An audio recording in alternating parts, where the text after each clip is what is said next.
એમાં કારોબારી સમિતિ સમક્ષ 17 લાખની બિલ આવેલા હતા. એને પાસ પણ કરેલું છે અને એની નિયમાનુસાર પ્રી ઓડિટ વગેરે કરીને જ એની ચૂકવણી થઈ ગયું છે. જે વિવાદ અત્યારે ચાલુ છે કોઈ 75 લાખની બિલની, ખાલી મતલબ 17 લાખની જ બિલ અમારા પાસે આવેલા છે અને એની નિયમાનુસારની ચૂકવણી કરવામાં આવેલ છે. જે કઈ બાકી બિલ હોય અત્યાર સુધી અમારા પાસે કોઈ સબમિટ કરવામાં આવેલ નથી. અગર આવે તો એની ચકાસી કરીને 25 એની નિયમાનુસારની બધા કામગીરી કર્યા પછી જ એની એક પણ પૈસાની ચૂકવણી કરવામાં આવશે. સાહેબ, સફાઈને લઈને જે ખર્ચ કરવામાં આવ્યો છે તેમાં કયા પ્રકારની સફાઈ શું આપશે?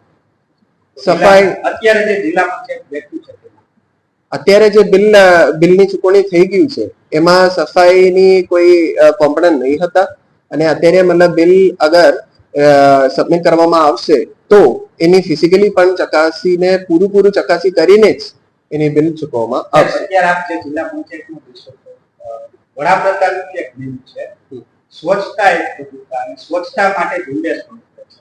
આપણા જિલ્લા પંચાયત આવ્યા પહેલા સફાઈના નામે ખર્ચો થયો છે, પરંતુ સફાઈના નામે બિલકુલ છે. માત્ર ઓફિસો એકદમ ચકાચક છે.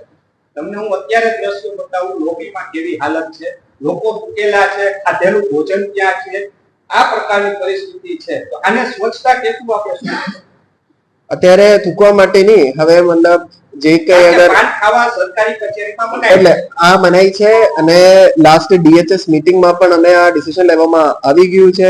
મતલબ આ એની અમલીકરણ પણ અત્યારે કરવામાં આવશે. 500 રૂપિયા લેવામાં આવશે. કોઈ પણ અગર કર્મચારી કે અધિકારી કે કોઈ આમ જનતા પણ હોય આ કચેરીની અંદર, આ પ્રિમાઇસની અંદર અગર પાનથી અગર પકડી ગયું તો એની દંડ લેવામાં આવશે. તપાસ સમિતિની રચના પણ કરવામાં આવી ગયું છે અને એને 10-15 દિવસની ટાઈમ આપી દીધું છે.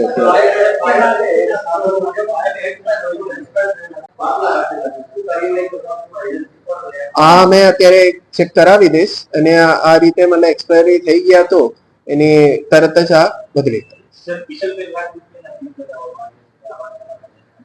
એટલે 75 લાખ અલગ અલગ યોજના, દાખલા તરીકે સફાઈ છે તો સફાઈ 12 લાખ, ટ્રાન્સપોર્ટેશન નું 17 લાખ, એમ 75 લાખ ત્યાં છે. કલરના 16 લાખ રૂપિયા લગાડવામાં આવ્યા છે. અત્યારેમાં બધા ખાલી તમારી નંબરમાં 12 કરોડ તો અહીંયા કલર જૂનો છે. અમે કોર્ટે આવતા જ્યાં જૂની કોર્ટ બેઠી છે હજી એની પરિસ્થિતિ યથાવત નથી. પીઓપી નથી, કલર જે વોશમેન ને એ બધું છે તેની પરિસ્થિતિ પણ રિપેરિંગના પૈસા 17 લાખ રૂપિયા 16 લાખ રૂપિયા સમથિંગ લગાડેલા. તો તેને લઈને આપ શું કહેશો? કારણ કે કઈ કામ જ નથી. મેં આજ કીધું હતું અત્યાર સુધી 17 લાખની જ બિલ અમારા પાસે સબમિટ કરવામાં આવેલ છે. એની નિયમાનુસાર પ્રી ઓડિટ કરીને જ ચૂકવણી કરી દીધી. બીજા કઈ બિલ જિલ્લા પંચાયતના સદસ્ય દ્વારા જ્યારે જવાબ માંગવામાં આવ્યો ત્યારે લેખિતમાં જવાબ મળ્યો 75 લાખ રૂપિયાના બિલ તૈયાર છે. તો એ કોણ કેના આધારે જવાબ આપો? નહીં આ તો મતલબ RNBA અમારા પાસે અગર માની લો મેં અગર મતલબ કારોબારી સમિતિમાં અગર બેસતા હોય તો એની મતલબ નિયમાનુસારની બિલ રજૂ કરવું પડે. તો અત્યાર સુધી RNB પાસેથી એવું કઈ બિલ અમારા ઓફિસમાં રજૂ કરવામાં આવેલ નથી. ના, આ તો અમલીકરણ તો મતલબ RNB પંચાયત જ હતા. કાર્યપાલક ઇજનેર શ્રી RNB.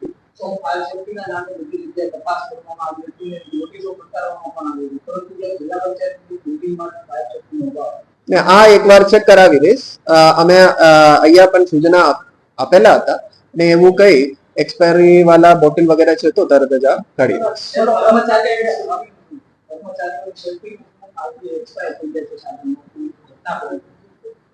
નહીં અત્યારે મતલબ ચેક કરાવી દઈશ.